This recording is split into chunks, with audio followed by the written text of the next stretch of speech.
Hey everyone. I wanted to talk about AI in the arts, and I wanted to specifically narrow my focus down to AI in photography. And before I delve into all of this, I wanted to set a few kind of ground rules for myself and a few explanations. First is I know there are a couple of sides to this. People are pro AI in photography and people are anti AI. And I guess for full transparency, I would be in the anti AI side. Um, I I also wanted to make sure that this is not a personal judgment of you as a person if you are pro AI in photography. Many of the people I've met and discussed with, and I've absolutely had the privilege of being able to discuss both online and in person with people in my various online photography and art communities, and then in locally as well as in my travels. And in my recent travels to Oregon, I got to talk with two photographers about this very subject. And so I want to make sure that I'm helping preserve everyone's dignity and mutual respect and treat each other with that kindness, right? So I'm seeking to understand even through disagreement. So I'm hoping that I get some good feedback from this from people from both sides. And I welcome even the heated debates and even if we disagree, but let's do so with kindness. That being said, I am a 30-year IT career person. That is what my job is, my career. I am an infrastructure engineer, and I use AI nearly every day for my job. It is mandated to do so. It is part of my job, and one thing I seek to do is to master AI, so I'm not mastered by it. And there are a whole host of ethical issues around AI, the way AI ingests information, the way AI ingests like photographs and whole portfolios. Everything that's been on the internet, everything has been ingested by AI to learn, to train AI.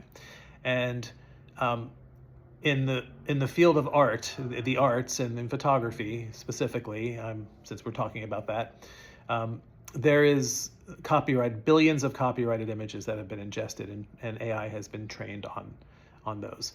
And there is no remuneration, no compensation for the creator, for the photographer, for the artist. And so that is an ethical concern that I have.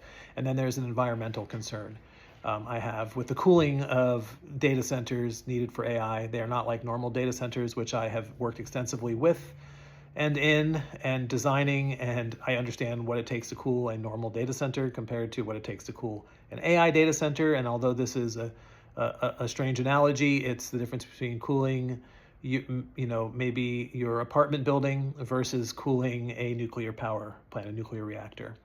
The amount of water it takes and consumes is just unfathomable. And so there are some environmental and human impacting concerns I have around that. But for the purpose of this conversation, I'm going to table those. You cannot completely divorce those from the subject here, but I want to acknowledge them and go ahead and move forward. So another thing I want to be fully transparent about is I have spent a lot of time writing my thoughts down, and I had a book's worth of thoughts based on my discussions I've had, based on my experiences with others, based on my viewpoint and the shared viewpoint among other photographers. And I would say anecdotally, it's an 80-20 thing. 80% of the photographers I meet and have discussed this with are not pro AI in photography, and then 20% are pro AI in photography. And for the purposes of this conversation, I'm talking about taking a photograph that you have taken, maybe a mediocre photograph, maybe a good photograph, but uploading it into something like ChatGPT and then adding a creative text prompt to change the nature of that photograph. I'm not talking about generative images, like where there's no photograph, but you want to make a photo, you want to make an image, and you go ahead and you pass it off as a photo, and you could say it's AI generated, or you don't have to disclose that. And that is called fully generative AI, and I think in the context of photography, that's hot garbage, absolute hot trash. From a curiosity perspective and from a cool factor, I can look at a photo that's not a real photo, that started off as just an AI text prompt and it's now a fantasy image, and I could say that kind of looks cool, right? But it's still hot garbage. So I just want to get that. That sounds harsh, but that's where I'm classifying that in the context of photography. There are groups on Facebook with tens of thousands of people that are created just to proliferate AI, wholly generated AI images based on prompts, and they're passing them off as photography. And we'll touch on that because some people that matters to, and some people don't care. They just think it's cool and they like the image. So what is this debate really about? What is this conversation really about? It's about where people believe that photography ends and image synthesis begins. So all those notes I've taken, I have distilled them down into a condensed form, and I cannot sit here like a robot. I am not AI, and I cannot just regurgitate a volume of works that I've memorized robotically. So I have my notes in front of me. So when you see me glancing down, I don't have a teleprompter. I'm just refreshing.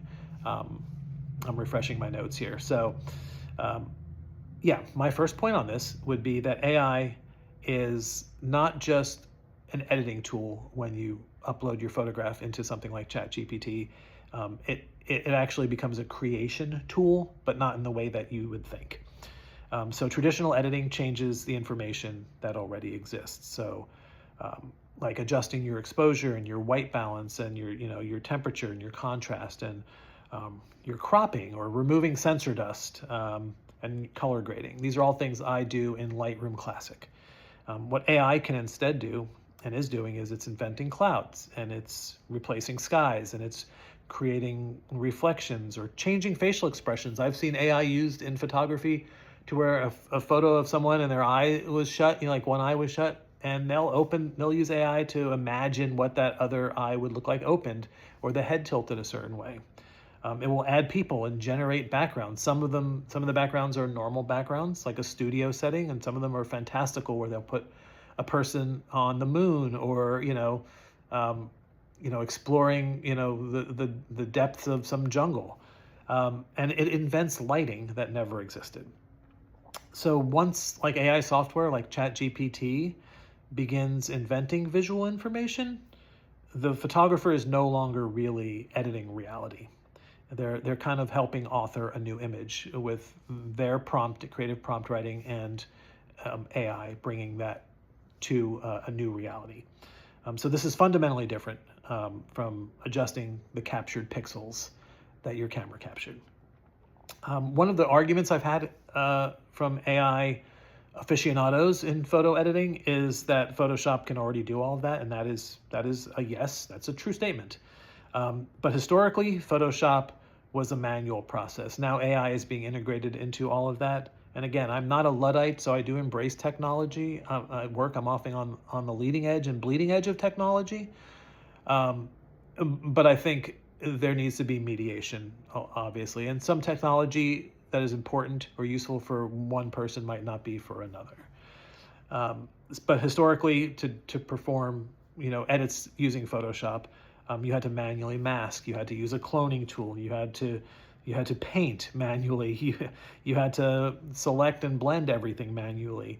And so the photographer, they remain the primary creative decision maker. And I know you can say that as a creative prompt writer, you're still the primary creative decision maker, and I see that point. But it's really out of your hands at that point, and it's in the hands of AI in your iterative editing process till you refine your prompts to get what you want. So modern AI can accomplish all of those manual things with a text prompt or a click. So my personal concern isn't really just merely what has changed, but it's like who ultimately is making that creative decision and bringing that creative decision to life. It is not really just you as a photographer if you're using that, and you may be okay with that, and that's fine. My second point is photography has really traditionally been about witnessing reality, and myself and many other photographers see photography as a relationship between the light and your subject, and your observation and noticing of the light and the subject and different things. and the timing and the composition. So when I have a final image, it's not just meaningful because I have that final image. It's meaningful because I encountered that moment, and that's what gives it meaning for me. That may not be what concerns you. I understand that as well, but for me, AI is increasingly removing that relationship. And so instead of waiting for good light or perfect light or beautiful light or acceptable light, Chat GTP and other, AI applications like that, they can just generate the beautiful light for you. And so instead of like me returning the following day to the place I just hiked 3 miles to the day before, but the conditions weren't right, instead of returning there, I just take my mediocre photo with the flat light and the storm and the rain, and I can have Chat GPT turn that into the perfect photo as though I were there for it myself. So AI doesn't have to, the photographer doesn't have to return to try and get the photo. AI basically is inventing tomorrow's conditions for you. So many photographers, myself included, believe that this really changes the nature of the craft of photography. I mean, it changes it, at a fundamental level. Some of the responses to that from people who are, again, pro AI in photography are that photography has always manipulated reality. And that is true to a point. This is true. Photography has never been perfectly objective. Film photographers, let's go back to film photography days. They've used filters on their lenses. They've used dodging and burning. They've used darkroom masking. They've used chemical toning and multiple exposures. But those techniques, they manipulated the light that was captured rather than generating entirely new visual content. So many photographers, again, myself included, see this as a meaningful distinction. My third point is that AI shifts skills away from traditional photography skills into something different. So for me, traditional photography, be it film or digital, rewards finding light, chasing the light, which is an expression I use quite often, understanding exposure, understanding, your exposure triangle, understanding how to use, ISO and shutter speed, and your aperture, and the Sunny 16 rule, whatever it is.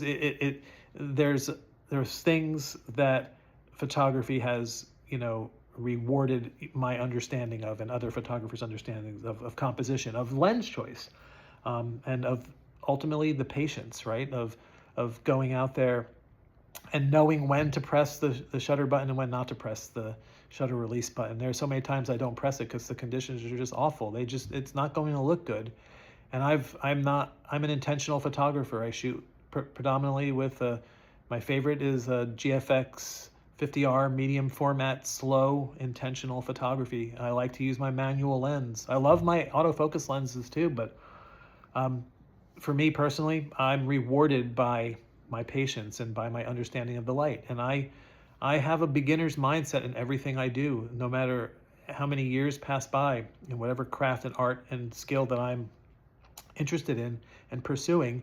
I always want to seek to learn and grow in that, and I put the time and the effort into that, and consider myself a humble beginner, always learning from everyone and everything. And I spend hours studying the light and looking at the sun move through the clouds and through the trees and seeing the effect it has on the shifting shadows and light and color.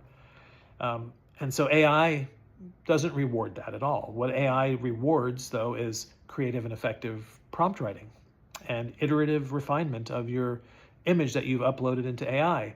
And it's true, I have some photographer friends who do understand the light and the exposure and all of these different composition things, and they will use AI as a way to correct an okay photo, a sometimes mediocre or bad photo, but it's all they have, and they want to bring about their ultimate vision of what they wish they would have achieved, and they use AI to get that. I don't necessarily have a problem with that. And initially I thought it was a matter of being lazy and not wanting to put the effort in, or simply not having the talent, or having a raw talent and and not expanding upon that and taking the effort to do that. But I see a lot of people taking a photo and creating it into an oil painting or into a drawing of some type or an illustration. And if you don't have the tools to be an illustrator or an oil painter, I see why AI would be appealing to you to make a compelling image for yourself. I just happen to not be on that side of the fence that wants to use AI in my photography for those sorts of things. But I can look at the images that are being created and go, that's pretty cool. But again, I think we're shifting the skill set away a lot of times from what it means and the reward of what it means to be a photographer. Sometimes AI is cutting that short, and I think eventually a lot of photographers who embrace AI are going to lose sight of the reward of the process. So again, the final image may be the only thing that's important to people, for some people, and for other people it may be the whole process and the whole journey. And I'm on the journey side as well. So skilled AI prompting, again, is not the same as being a skilled photographer. So those are two different skill sets for sure. And I've been told in response to my thoughts on that is that every new technology requires learning a new skill, and that's true. But not every technological change, like talking about photography specifically, changes the identity of the medium. And so in photography, when you experience a technological change, like going from only manual focus, because that's all that existed for a period of time, right, for a long time, and then to an autofocus lens, that changed how focus is achieved. And digital photography changes how images are recorded. It's photons on a sensor instead of photons on a film medium. So AI can change whether a photograph scene ever needed to exist at all. And so there is a fundamental change there. So again, for me, that's a much larger conceptual shift than just merely being a tool in the toolkit, AI being a tool in the toolkit. A big one for me is that AI can and has reduced trust. It's reduced trust in the viewers of the photographer's work, and it's reduced trust in the photographers themselves. It's reduced trust in people holding photography, like renowned photography competitions where there's no AI allowed, and it's increasingly more difficult to tell whether there's AI or not, which, by the way, if you have a no AI rule in your photography competition, then don't use AI and don't submit AI work. If there is no rule and you're allowed to use AI, by all means, if you want to use it, use it. I'm not against a competition that allows AI. I'm against the undisclosed use of AI and trying to pass it off as an actual photograph that you took and did not augment with AI. So the underlying trust factor and eroding that trust and reducing that trust is photography has historically carried an implicit claim, and that claim is this happened. And even artistic photography benefits from the viewers believing that that scene actually existed. So when AI edits become impossible to detect, journalism suffers. Documentary photography certainly suffers. Nature photography becomes suspect. It's happened to me before. People have thought some of my photos must be AI because they came out and they turned out very well. And this one, super important, historical records lose credibility. So if you're passing off photos that have been manipulated by AI or, God forbid, fully generated images by AI as something historical, and that gets into the historical record, you've compromised what reality is and what the historical record is. And so I do have a problem with that. The issue is less about beauty and more about trust for me. So people who are pro AI will respond and say, well, good photographers, they'll disclose their edits. They'll tell you they used AI. And many do. This is true, but many don't because it's strictly voluntary. And viewers, you look on Facebook, viewers cannot tell an AI-generated sky, AI-generated birds and animals, AI-generated people, AI-generated backgrounds. And this is shared concern I have with a lot of photographers, that the audiences may lose confidence in photographs in general and I see it happening. My fifth point is that AI genuinely can diminish the satisfaction and reward of the craft for many photographers. Now, although this is a bit subjective, but many photographers actually enjoy working and or getting up before sunrise, working hard to get, a hike in to where you want to do the photograph, or travel if you have to travel for your photography. Waiting for hours, like I said before, for the perfect light, for the storm clouds to clear, and also returning repeatedly because it wasn't good light that day, or returning in a different season because you want to photograph it in a different season, whatever you're photographing. So for me, that all those things are rewarded by photography, and that struggle is part of my reward. If AI can simply generate the ideal conditions, if like after you take the photo and you upload it in, if AI can do that, and it can, many photographers, including myself, thinks the process feels it cheapens the process. It makes it less meaningful. So for me and people who think along this respective line, the final image isn't the only thing that matters. In fact, it's sometimes not even the most important thing. It's also how it came to be. So the process matters. And the people who are pro AI have responded to this, which, when I've specifically online, because people are less charitable online in general, but they've responded to this by saying, they only care about the final image. They only care about what the image looks like. They don't care how we got it. Yep, that's probably true for a lot of people, for sure. Sometimes it's true. Sometimes it's not true. But I don't think photography has ever solely been about the outcome. I think the majority of photographers care about the process. People who do portrait photography, they love the final image, but they love the interaction with their clients. They love developing those relationships. So many photographers, including myself, we value things like authenticity and effort and discovery and noticing, developing that creative eye to notice and study the light and the shadows and what makes a good composition, and the discipline of all of that. And so these qualities aren't always visible in the final photo, the final image itself, but really they're part of why a lot of photographers like myself care about this art and this craft. Which brings me to the counter argument that I've heard to that, and AI is just another tool. It's just another tool in the toolkit. It's just like Lightroom. My response to that is, and has been, that Lightroom primarily adjusts the captured pixels that you've captured on your camera. So all that information has already been captured on your camera, and AI increasingly creates information that the camera never recorded. So that's a fundamental shift and a difference, again, that might not matter to you. But many photographers like myself, they really see a meaningful distinction in those differences.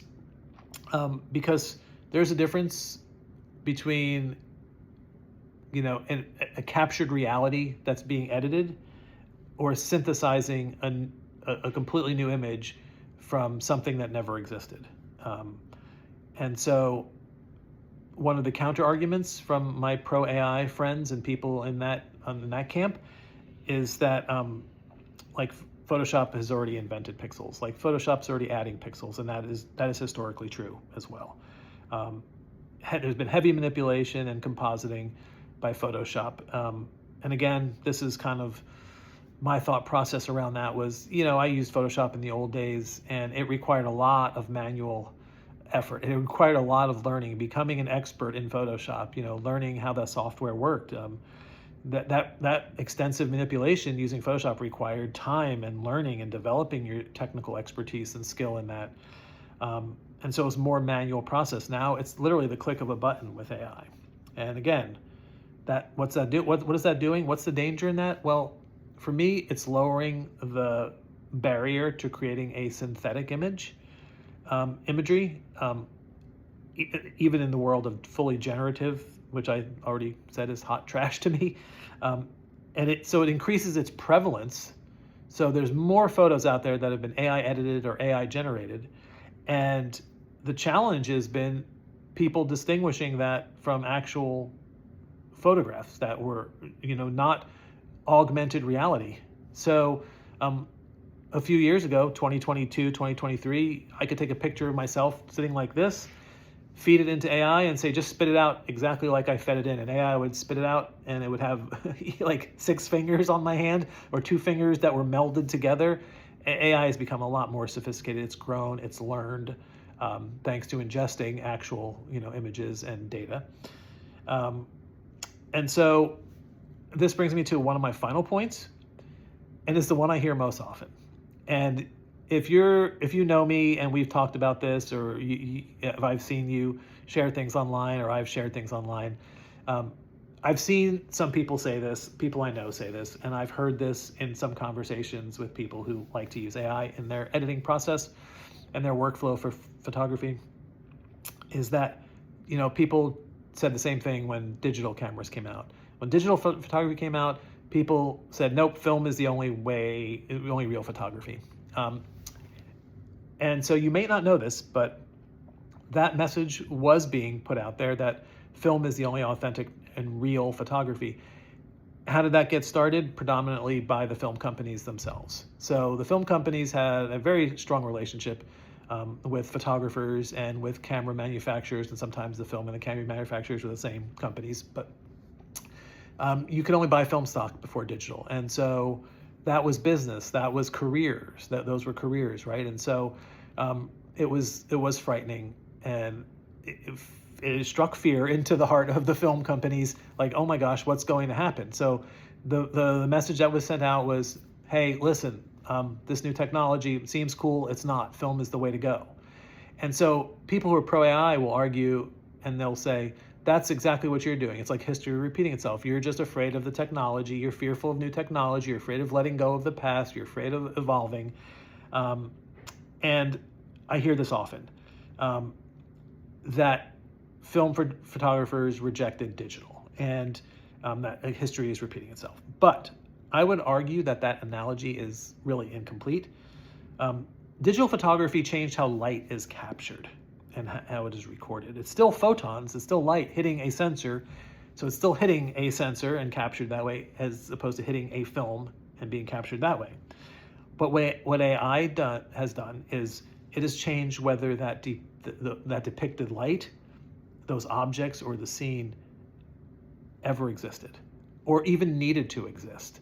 If that's in generative stuff, wholly generative, yeah, it's clear that a scene didn't ever have to exist for a creative AI writing prompt to generate an image.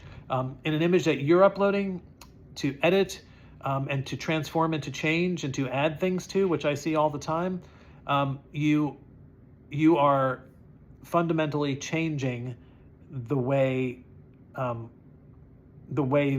that photography exists. Is it actually safe to call and fair to call that photography at that point? Is that depicted light? Are those objects? Is that scene? Did it ever really need to exist if you can go ahead and just add it to your photo? So again, digital cameras, they still require photons of light to hit a sensor. And AI can produce convincing imagery without little or zero connection to an actual photograph scene.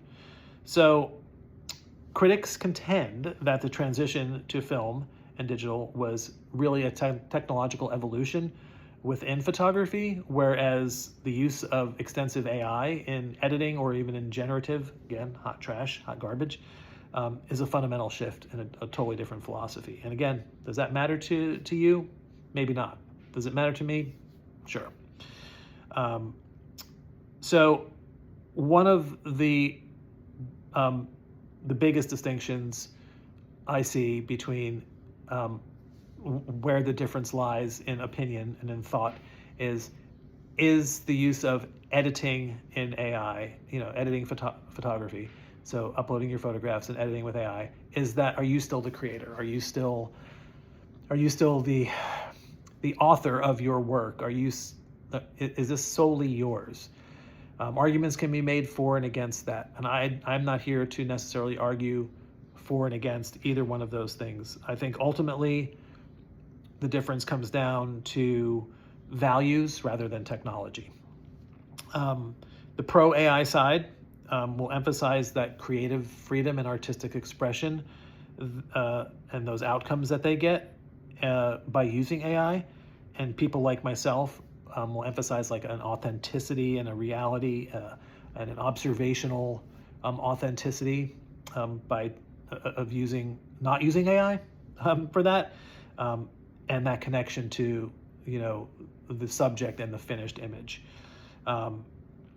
because we were there to actually photograph the final image, right? So for us, that is where the value lies. It's not so much a technology issue, but a values issue. And I'm not saying your value is wrong and mine is better. I'm saying it's different.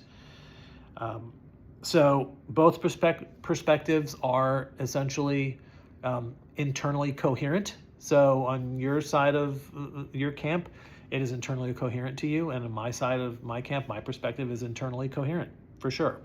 But they really rest on different ideas of what photography is meant to be. And I think that is really the crux of it. How do we navigate this? How do we answer these questions? How do we disagree without disemboweling each other? My thoughts on AI go much deeper than this conversation.